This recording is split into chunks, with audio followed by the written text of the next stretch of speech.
There's a time for many words, and there's also a time for sleep.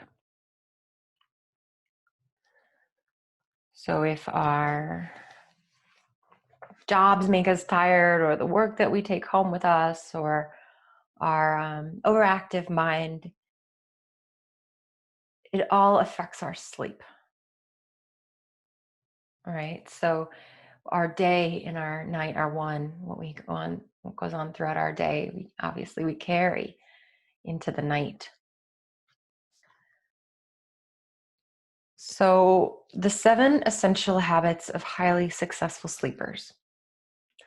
1, they give sleep top priority by assuring themselves ample sleep time. I call this protecting the window. Knowing that you will be in bed for 7 to 9 hours each night, protecting that window.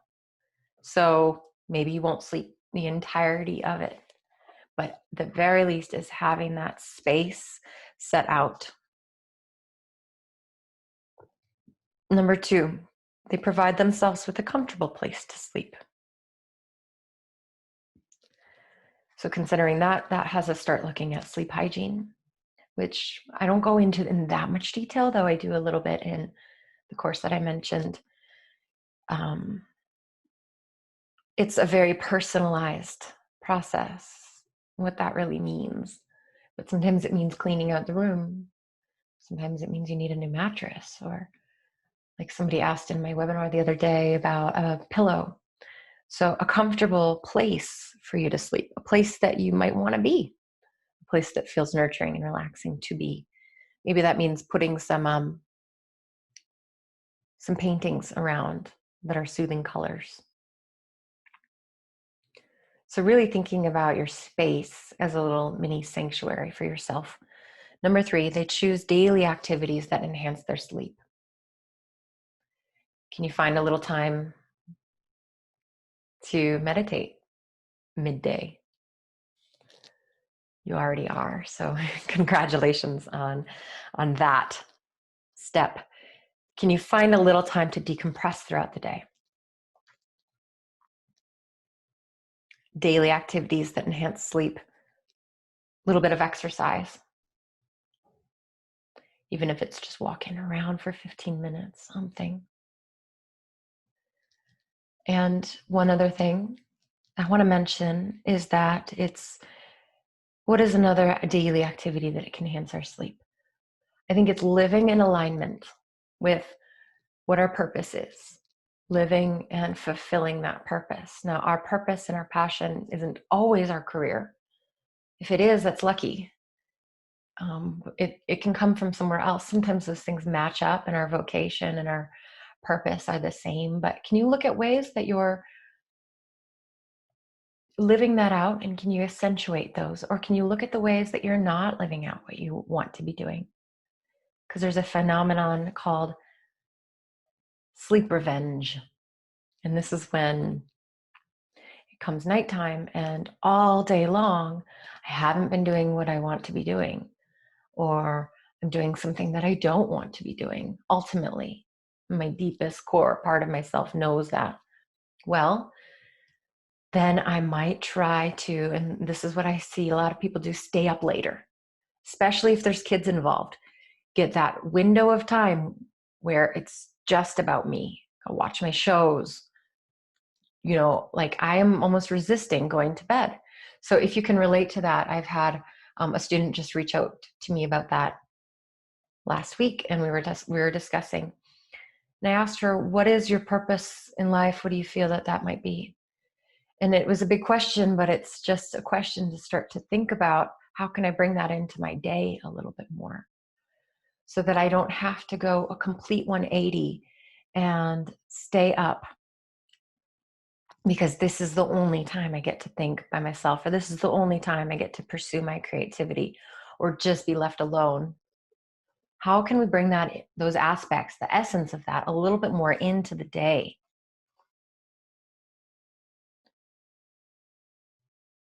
Number 4, they approach sleep problems as temporary challenges that can be remedied with creative perseverance.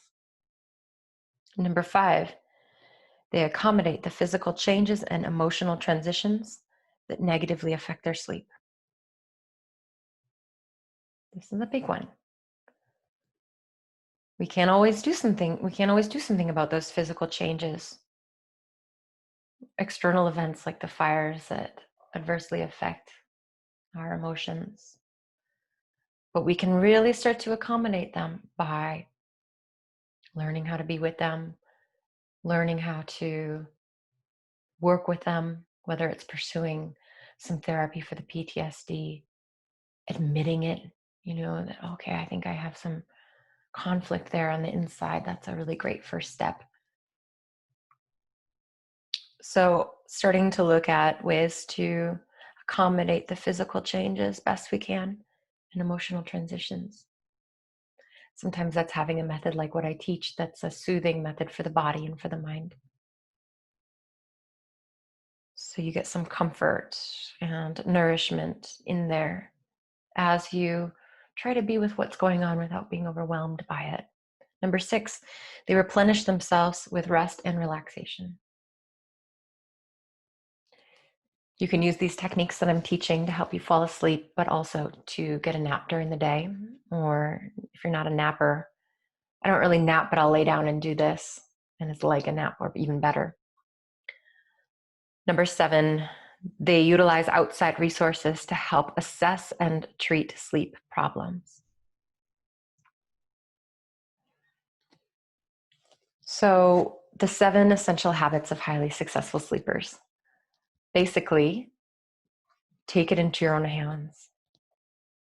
Look for support where it's there. Believe in yourself and know that you can do something. That this is absolutely within your power, and it's just a challenge. It's not the way it's going to always be. It's just a challenge that's temporary, and you can figure it out. Figuring it out might not look like what you think it would look like. We can't always think about it and find the answer. But know that you have the ability. You have the ability to do something about it. And I believe in you. And sometimes it's feeling it out, trying a different way, and learning a different way of being.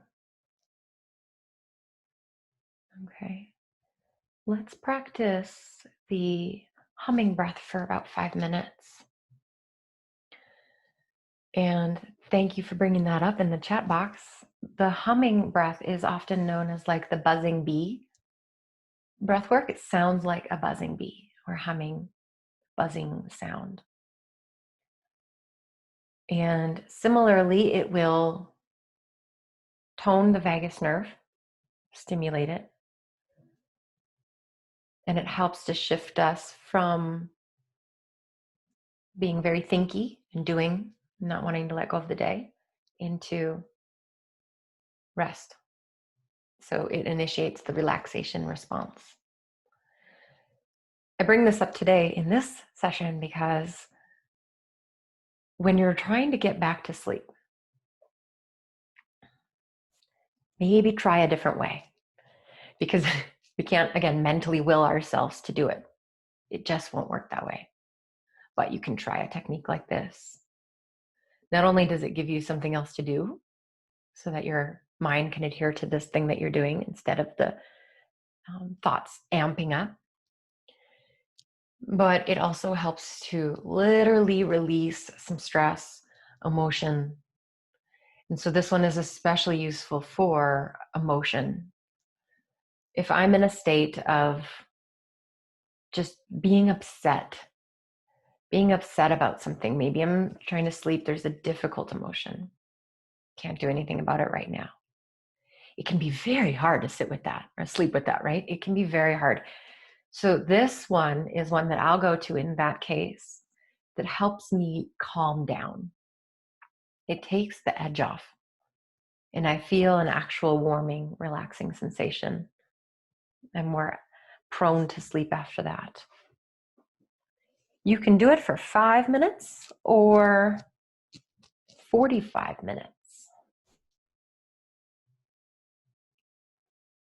what we find doing it over time is that it first sounds like a humming sound, and you hear it with your ears, and it's like, I'm doing this thing. And if you do it for, I don't know, it varies, but around 10 minutes, I see a shift where it becomes more subtle and inward. And now it's not like a thing I'm doing, but I can just doing it. I'm not thinking about it. I'm feeling the vibration of the sound. It becomes more subtle. It opens up a different experience doing it over time. Let's try it just so you can learn the technique. So I'll show you once what it's like, and you will relax your shoulders, relax your belly, and just take a moment to settle your breathing if you can. If you're holding it, try and stop that. Let your breathing flow and drop down lower into your abdomen.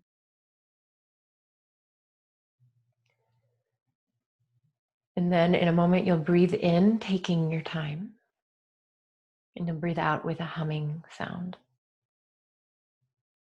And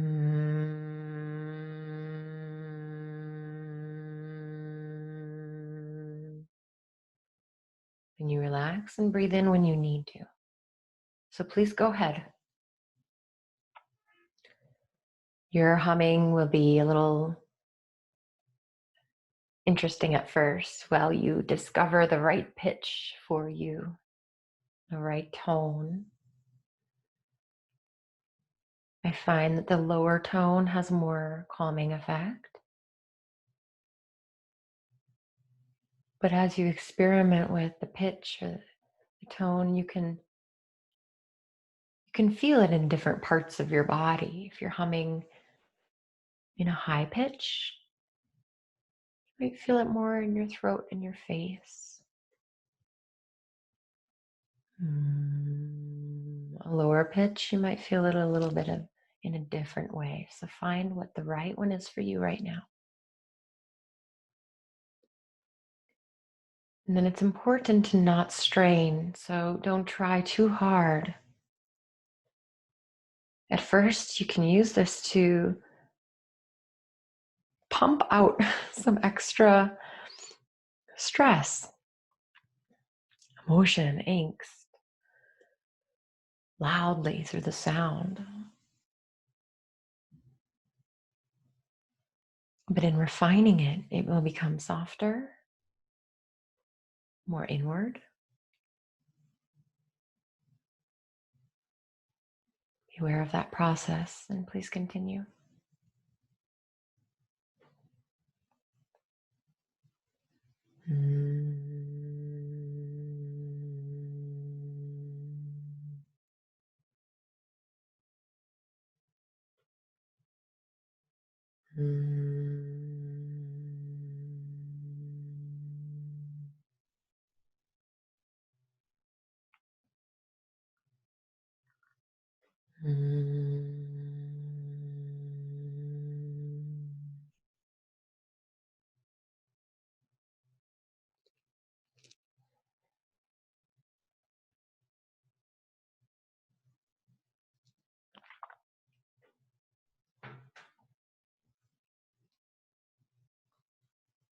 You're breathing in an easy, natural way. It's not like singing where you're trying to project outward. You don't have to hold the hum to the very end. No straining. Let yourself just breathe right back in when you want to.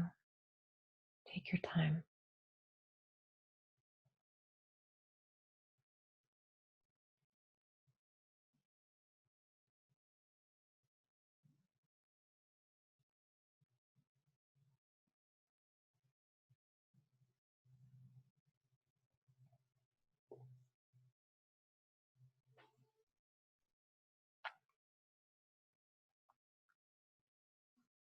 Now, if you'd like, you're welcome to stay seated or lie down.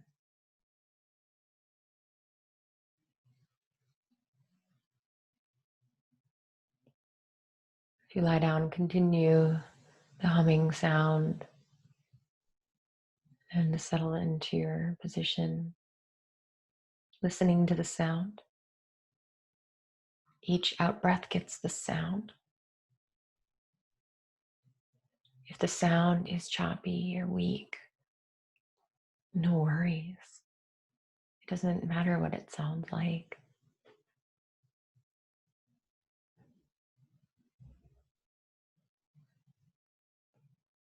Though this will smooth out some of that and strengthen the sound by doing it.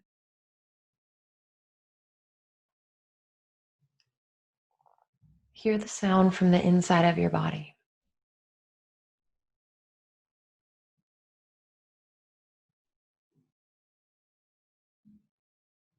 Feel the sound as it vibrates behind your eyeballs,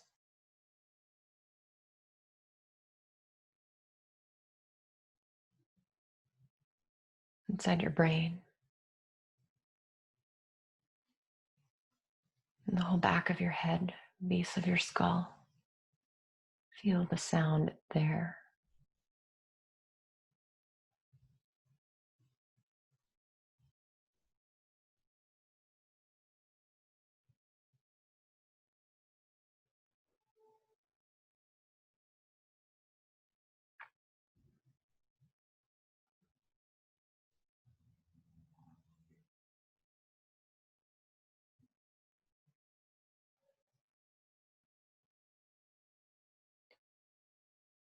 Feel the sound as it vibrates inside your throat.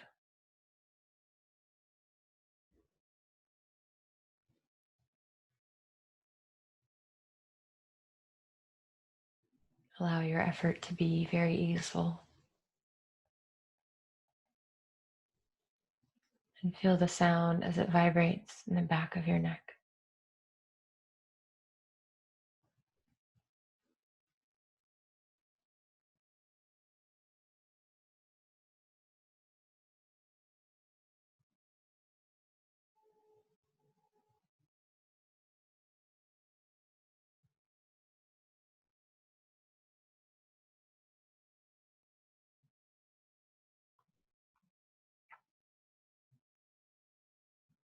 Hear and feel the sound from the inside of your chest, beneath your breastbone.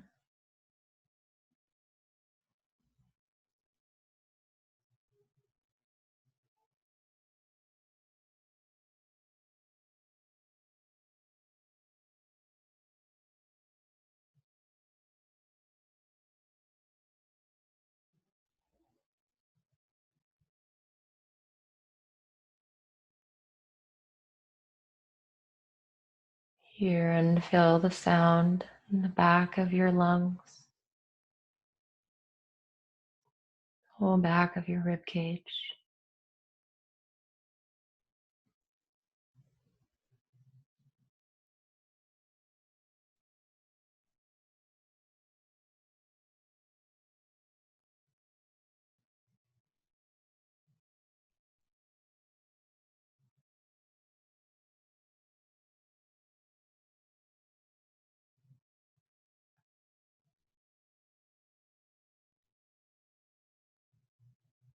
Hear and feel the sound through the whole back of your skull, neck, back of your heart, your whole back body.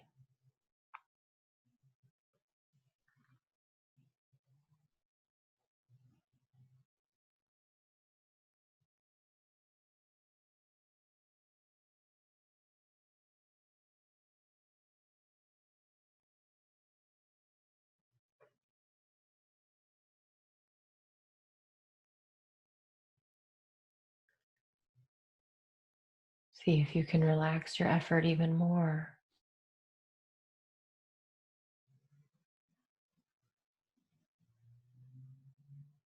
Whole body relaxes. Hear and feel the sound anywhere in your body that you think of.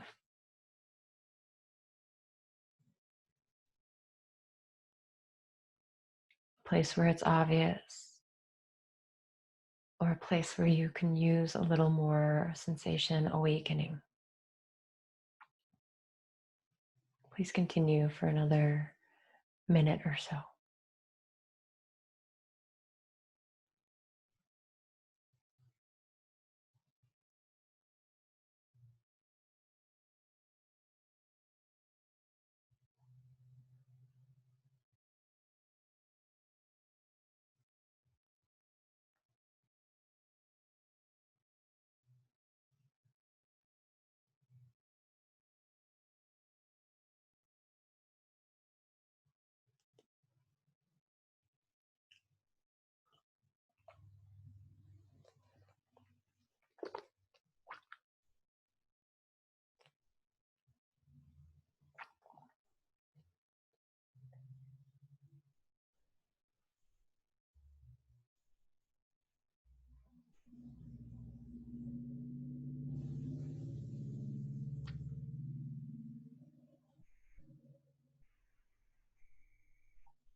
You're welcome to keep going with the sound or let it fall away now.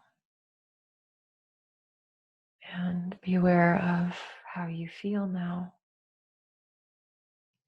What kinds of effects are you aware of?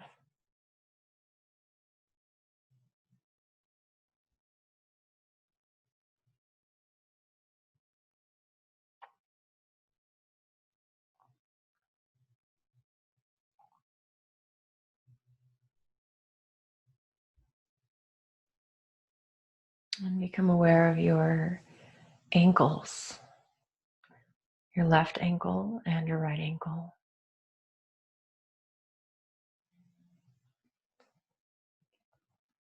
You may feel perceive sensation in one more than the other as more blood flow or life force goes through that one. Keep your focus and build your focus around the other one until those sensations feel equal, until you can become aware of both ankles at the same time as equal.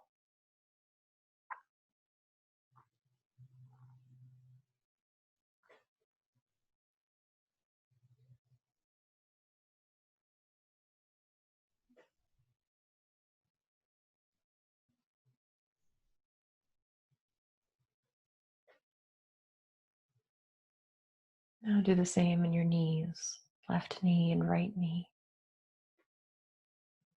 You might feel one and not even feel the other, or feel that the sensation in one is different than the other.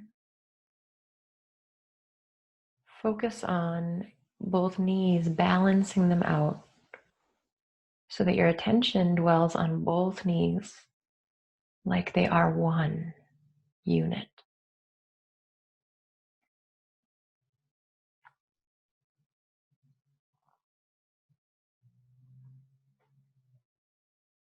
Take your time balancing that out. Relax your whole body in balancing the sensation between your knees.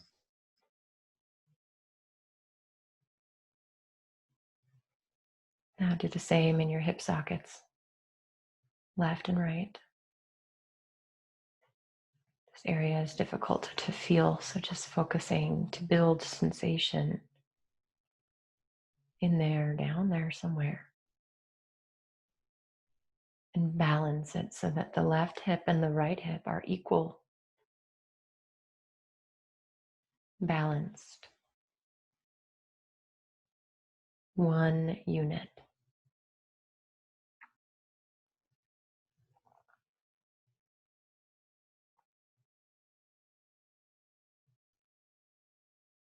Now do the same in your wrists, left wrist and right wrist. You may feel that the pulsating blood flow or tingling warmth of aliveness is there in one more than the other. Or they are equal, but balance them using your mind. Feeling into it and sensing that both wrists can be felt.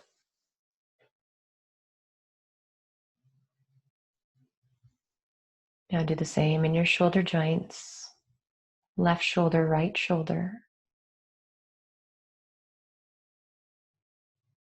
Focus there to perceive the sensation as equal and balanced. Go through the process of balancing that out.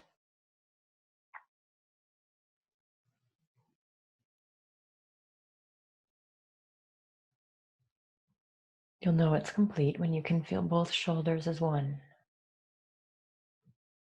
Maybe pulsating like a heartbeat together.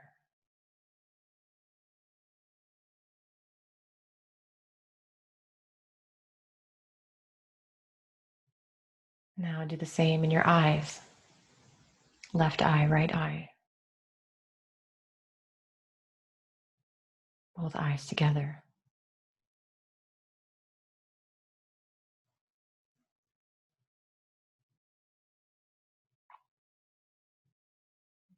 Do the same with your brain.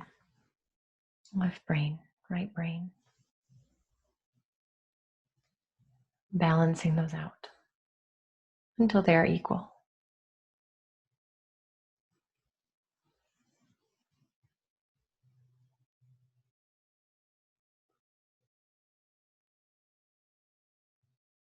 Feel your breath in both nostrils, left and right.